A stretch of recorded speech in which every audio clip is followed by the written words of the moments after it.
The name Shoshana in Hebrew means lily, which is a flower that represents the splendor of the Ruach HaKodesh, or the honor of the Spirit of the Almighty, which Yahushua compared also to that of the king Shlomo. And the comparison was actually a contrast, saying that not even Shlomo in all his splendor could compare to the flower. So this woman represents the whole congregation, the chosen few, represents Israel, as the lily in scriptures represents Israel. Starting with the first verse of that chapter, it says, "There dwelled a man in Babylon called Yahuakim." That name means Yahweh raises up, or him whom Yahweh has raised up. The verb of that name, other than Yahweh, Yahuakim, is from kum. In Hebrew, the verb kum is connected to the prophecy given to Yosef, the son of Jacob, regarding how he would become the king of the world when he ended up being the second to Pharaoh in Egypt. So he was given two dreams. One of those dreams, the word kum was used to represent how he would be raised above his brothers. So prophetically, the word kum is connected to the second manifestation of the Almighty on this earth. As I have explained previously, the Almighty says many times that he is the first and he is the last, and that refers to two manifestations that he would reveal on this earth, which he did through scriptures and then would end up becoming a reality through the tribe of Yehuda and the tribe of Yosef. That's why in Judaism, normally some great part of Judaism teaches of the two messiahs, Mashiach ben Yosef and Mashiach ben David, which would be from the tribe of Yehuda, of course. So Yahuakim represents a name, or is a name that represents the coming of Yahweh in the end times, from the verb kum, as prophesied in the dream given to Yosef. So referring to the coming of the descendant of Yosef, which would be at the very end, as we also see in Genesis 49, when Yaakov gives each of his sons a blessing, which is pretty much a prophecy, and teaches us how the Almighty would manifest through Yehuda and through Joseph. First, through Yehuda, as he already did 2,000 years ago, being, of course, Yahushua HaMashiach. The last is called the prophet, like Moshe, as Yahweh prophesied also in Deuteronomy 18. The Greek version is the one that still has those two other chapters, because it's not only the 13th, it's also the 14th, but we already read the one that normally comes as 14, even though they are added as 13 and 14 because of the fact that they are not found in other versions or the Masoretic version of the scriptures. So Yahuakim represents Yahweh manifesting in the end times through the tribe of Yahusef. So it says, "There dwelt a man in Babylon called Yahuakim, and he took a wife whose name was Shoshana," which I already said represents the congregation. Therefore, Yahuakim would represent Messiah, who marries the congregation. And he says, "The daughter of Hilkiah, a very fair woman and one that feared Yahweh." Pretty much the name here, the other name, which, like I have said, this time the version I am reading is not the one I would rather read because of the names it uses. So here, if I'm not mistaken, because of the way they are transliterating the name, the original name of the father of Shoshana would be Hilkiah, which means the portion of Yahweh. So the names here would be Yahweh raises the lily, or the congregation, which is the portion of Yahweh. So I'll continue. And he took a wife whose name was Susanna, the daughter of Hilkiah, a very fair woman and one that feared Yahweh. Her parents also were righteous and taught their daughter according to the law of Moshe, meaning the Torah.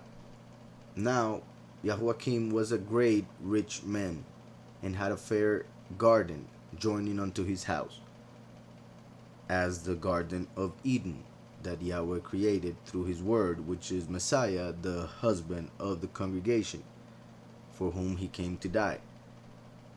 So the garden also, as in the garden in which Mashiach was buried, which also represents the garden of Eden, since Mashiach is the tree of life.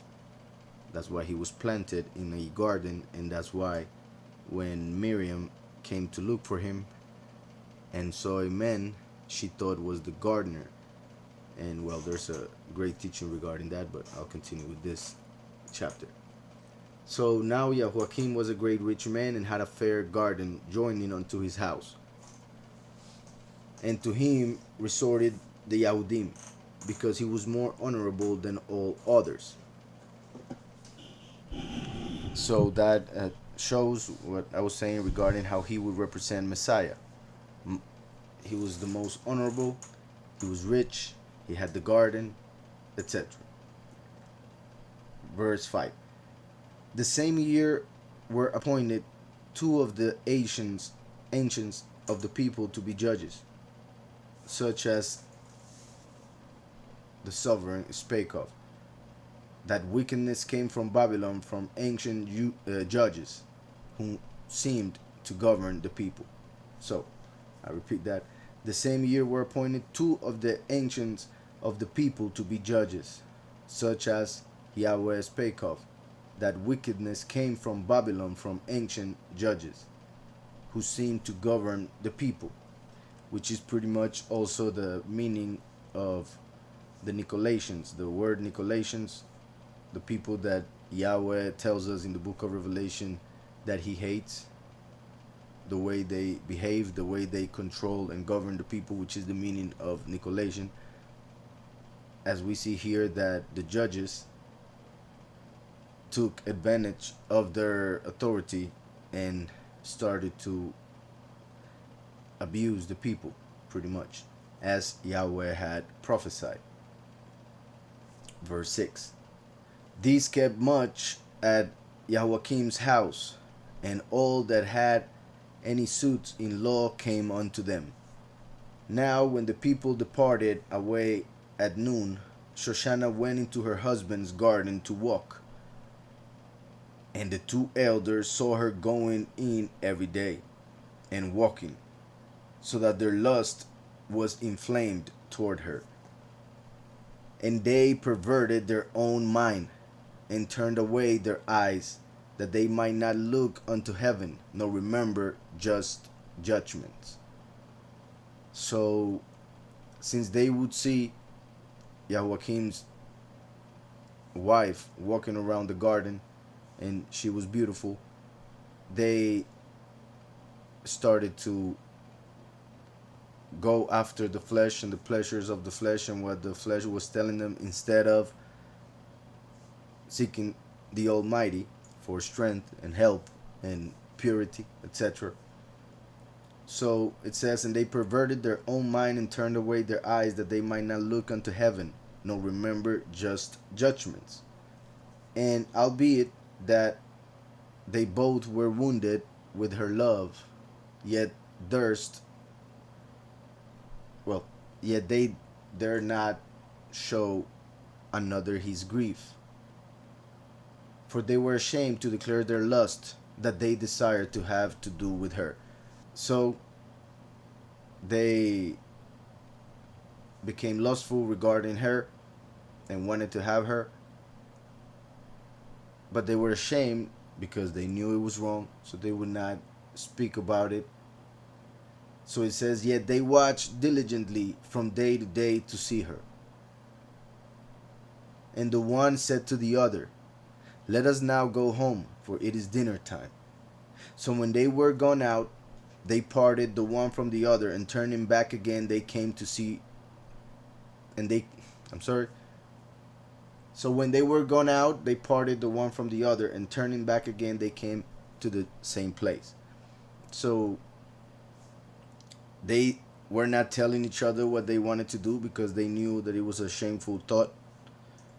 So they were trying to deceive each other. In this case, we see that there are two ancients who were seen as judges and were supposed to be the ones leading the people next to the one who represents Messiah. So they are obviously as the Pharisees who rejected Messiah, and in the spiritual sense, they would be as Samael and Hillel, like we were also speaking about in the other chapter about Baal and the dragon. So the two first Satans to have fallen from the favor of the Almighty because of their rebellion. Because they won Israel for them, because they won the congregation that belongs to Messiah for them. So they are trying to deceive each other to try and take the woman. As Lucifer, when he came to Chava or Eve in the garden to deceive her in order for her to take from the fruit of knowledge. So, as I was saying, they said it's time to go to dinner.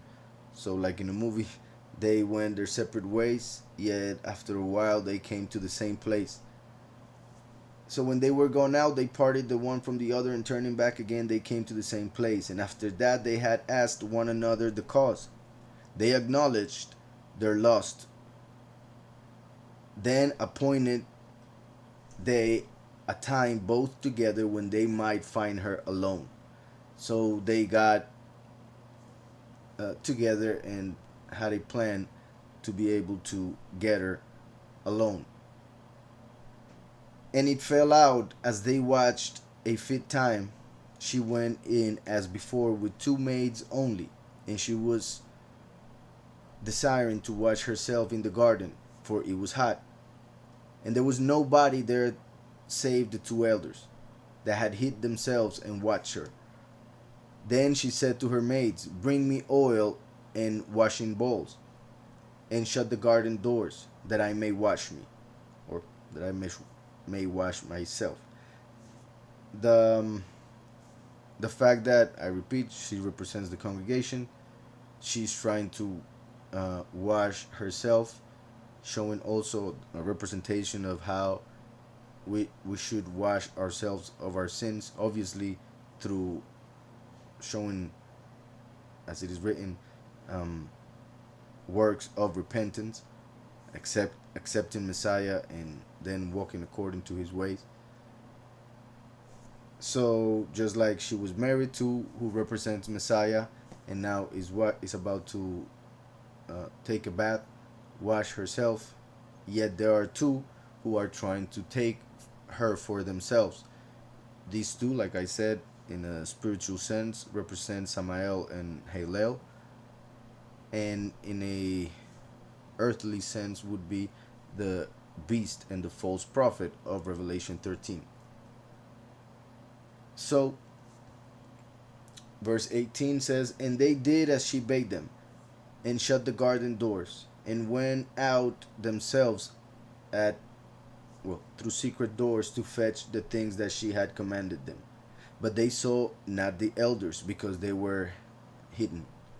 Now when the maids were gone forth, the two elders rose up and ran unto her, saying, behold, the garden doors are shut, that no man can see us, and we are in love with thee. Therefore consent unto us, and lie with us.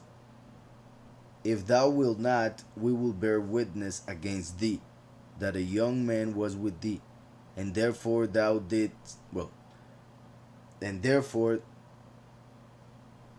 you sent away thy maids from thee.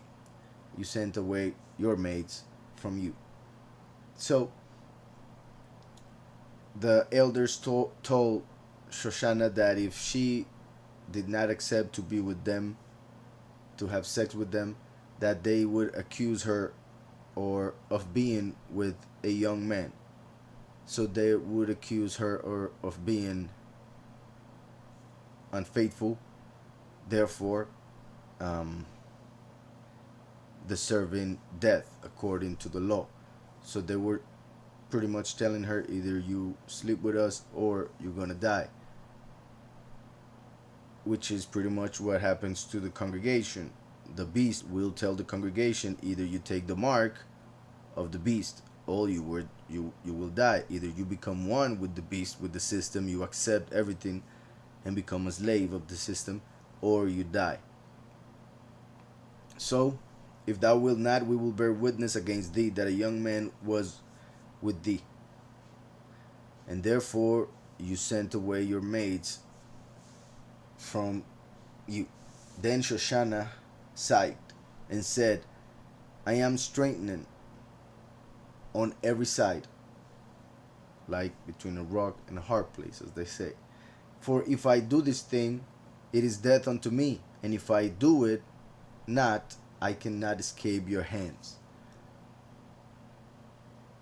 It is better for me to fall into your hands and not do it than to sin in the sight of Yahweh. So she made the right choice, of course, and she decided to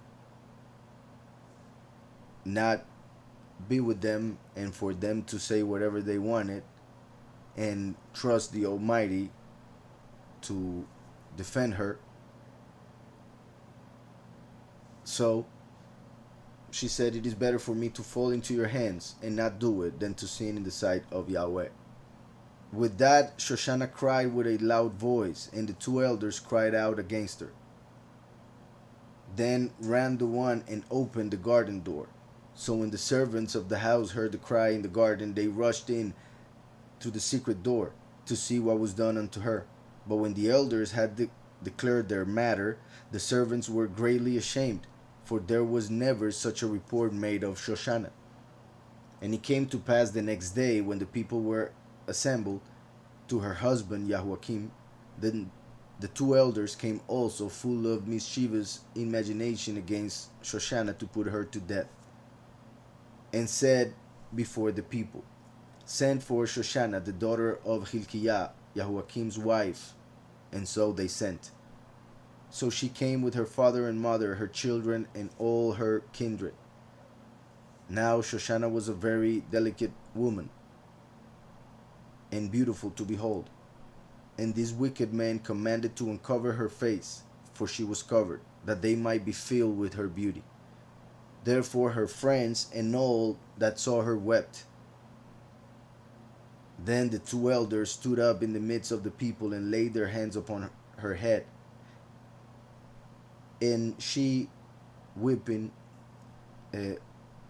looked up toward heaven, for her heart trusted in Yahweh. So she, weeping, looked up toward heaven, for her heart trusted in Yahweh. And the elders said, as we walked in the garden alone, this woman came in with two maids, and shut the garden doors, and sent the maids away. Then a young man, who there was hid, came unto her and lay with her. Then we that stood in a corner of the garden, seeing this wickedness, ran unto them. And when we saw them together, the man we could not hold, for he was stronger than us, and opened the door and leaped out.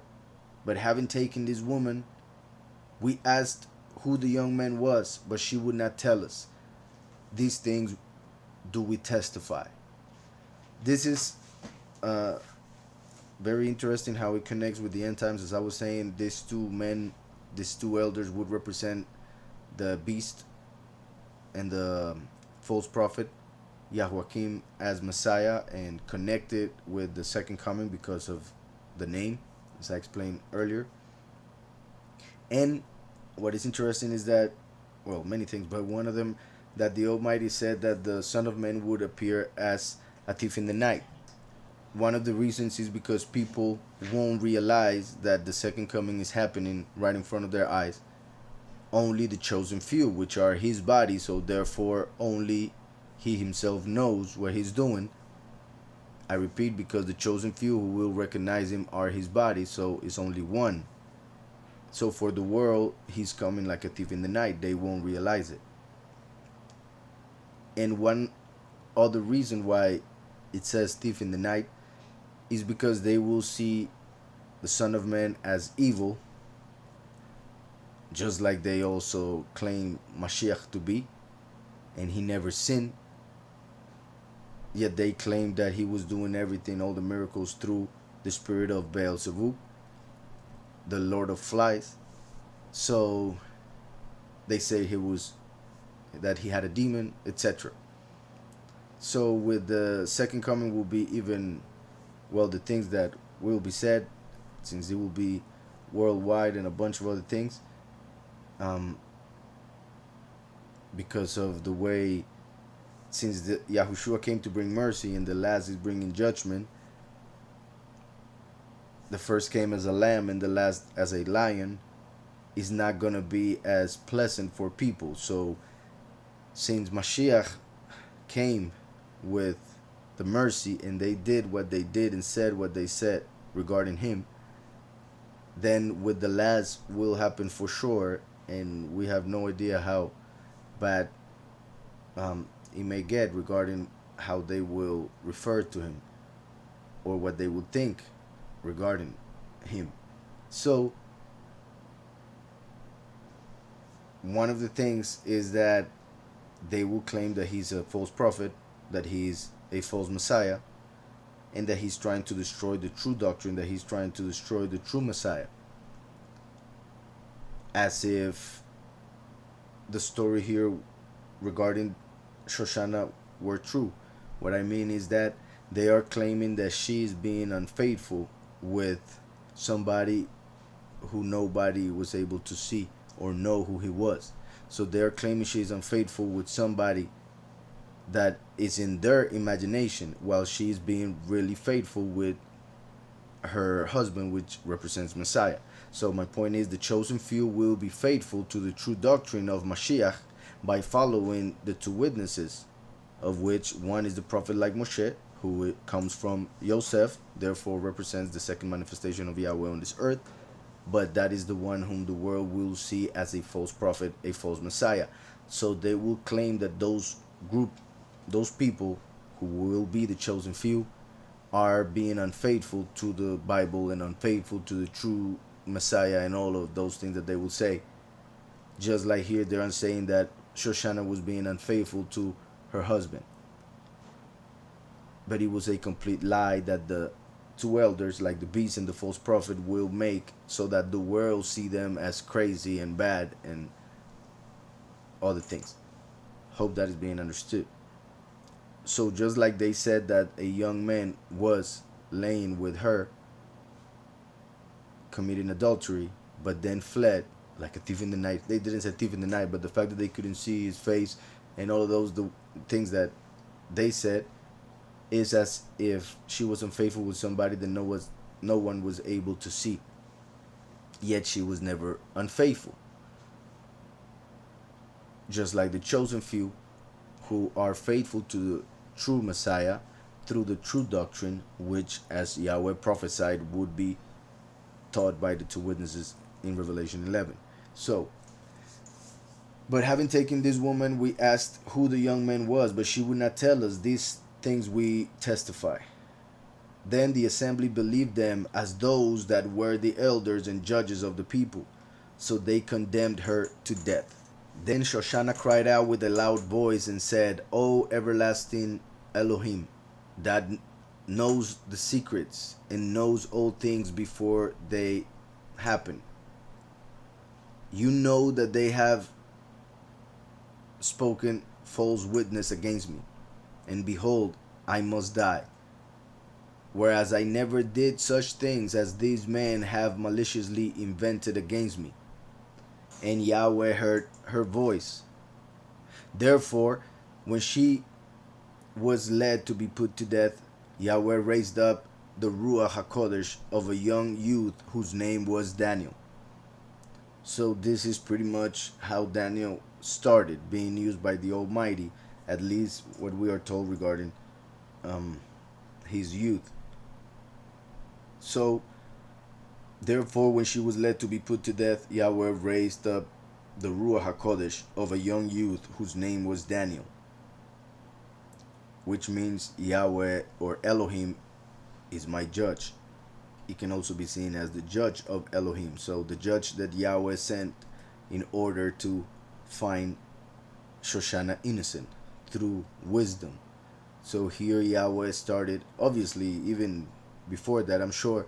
But my point is that because of what this chapter says about him being a youth and everything that we see in the book of Daniel, we can see that this is pretty much when he was starting to be used by the Father, Almighty Creator, in a greater way in order to become a judge and a wise man for the kings of the earth, as then he would be. So verse 46 says, who cried, Daniel, with a loud voice, I am clear from the blood of this woman. Then all the people turned toward him and said, what do these words mean that you have spoken? So he, standing in the midst of them, said, are you such fools, you sons of Israel, that without examination or knowledge of the truth you have condemned a daughter of Israel? This is huge. We see also how Yahweh is raising Daniel as a prophet, speaking to the people regarding their blindness when doing judgment.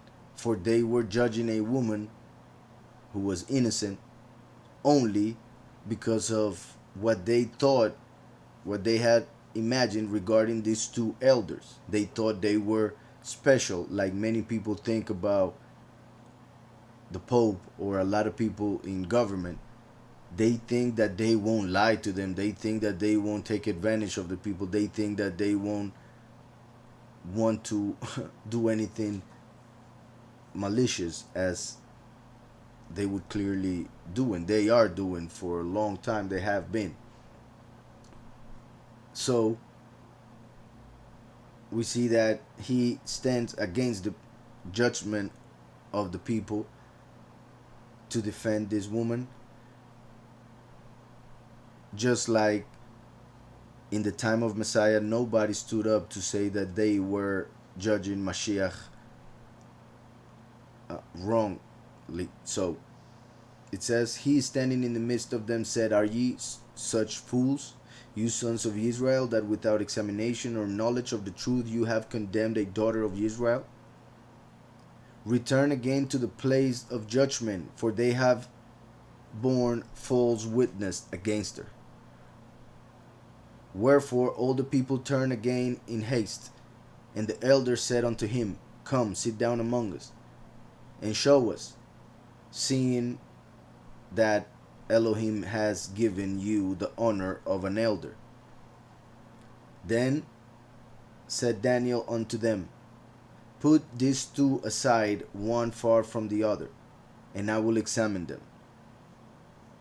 So when they were put asunder, one from the other, he called one of them and said unto him, O thou that art waxen old in wickedness, now thy sins which you have committed aforetime are come to light.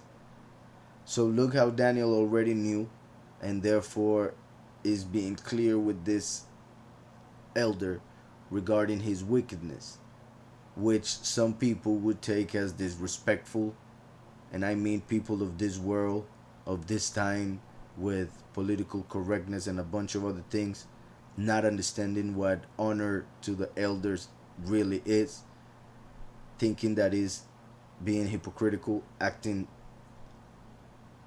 false. So, O thou that art waxen old in wickedness, now thy sins which you have committed aforetime are come to light. For you have pronounced false judgment, and have condemned the innocent, and have let the guilty go free. Albeit Yahweh said, the innocent and righteous shall not slay. Now then, if you have seen her, tell me, under what tree did you see them together? Who answered, under a mastic tree. So, I repeat the verse. Now then, if you have seen her, tell me, under what tree did you see them together? Who answered, under a mastic tree. And Daniel said, very well, you have lied against your own head. For even now the angel of Elohim has received the sentence of Elohim to cut thee in two. So he put him aside, and commanded to bring the other, and said unto him, O you seed of Canaan, and not of Yehudah, which is amazing, is huge, because we see another sign of how in the time of the end, just like even when Yahushua came, but he had only like 150 years from having started, many from other nations, the one that I just mentioned from Edom, but throughout the 2,000 years from other nations also, have infiltrated the people, the true people of the Almighty, and have taken the name of the people and even changed it. But my point is that most of those who call themselves sons of Israel with the name Jews are not really sons of Israel.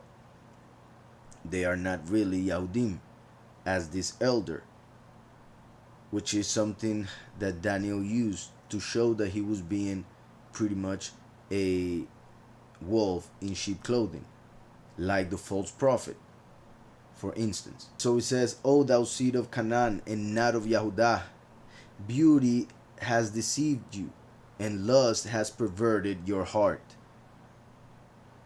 Thus have you dealt with the daughters of Israel, and they for fear companied with you. But the daughter of Yehudah would not abide your wickedness. So he would use fear against women in order for them to have sex with him. But the daughter of Yehudah, Susanna, a set-apart woman, would not fall for it and was willing to die. But the daughter of Yehudah would not abide your wickedness. Now therefore tell me, under what tree did you take them company together? Who answered, under a home tree. So through this very simple question, he was able to show that they were lying, because they didn't get in agreement regarding this fact that he was asking. They never thought somebody would ask such a perhaps simple or unimportant detail. It's also interesting, as I was saying, that the garden represents the Garden of Eden, and Satan made Eve eat of the fruit of knowledge, of the tree of the fruit of knowledge of good and evil. And Daniel is asking them, under what tree was Shoshana being unfaithful, eating the fruit, pretty much. So, who answered, under a home tree. Then said Daniel unto him, well, you have also lied against your own head, for the angel of Yahweh waited with the sword to cut you in two, that he may destroy you. With that all the assembly cried out with a loud voice, and praised Elohim, who saved them that trust in him.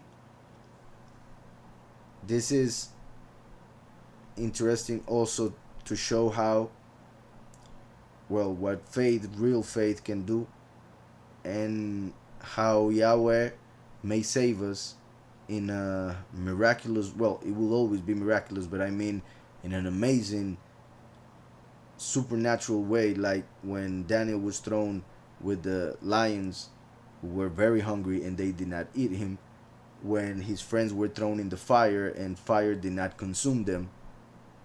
That is an amazing miracle, of course, but sometimes Yahweh will raise a prophet, a person, a young man, and through the wisdom given to him by Yahweh, will save those who trust him. And what I mean is that Yahweh will use all sorts of ways, heavenly and earthly, to bring salvation to those who trust him.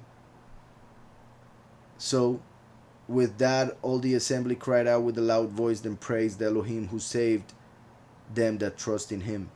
And they arose against the two elders, for Daniel had convicted them of false witness by their own mouth. And according to the law of Moshe, they did unto them in such sort as they maliciously intended to do their neighbor, and they put them to death. Thus the innocent blood was saved the same day. Therefore Hilkiah and his wife praised Elohim for their daughter Shoshana, with Jehoiakim her husband, and all the kindred, because there was no dishonesty found in her. From that day forth was Daniel had in great reputation in the sight of the people. So, as I was saying, this chapter pretty much shows the beginning of Daniel and how he began having such reputation as a wise person in the kingdom. From that day forth was Daniel had in great reputation in the sight of the people. So,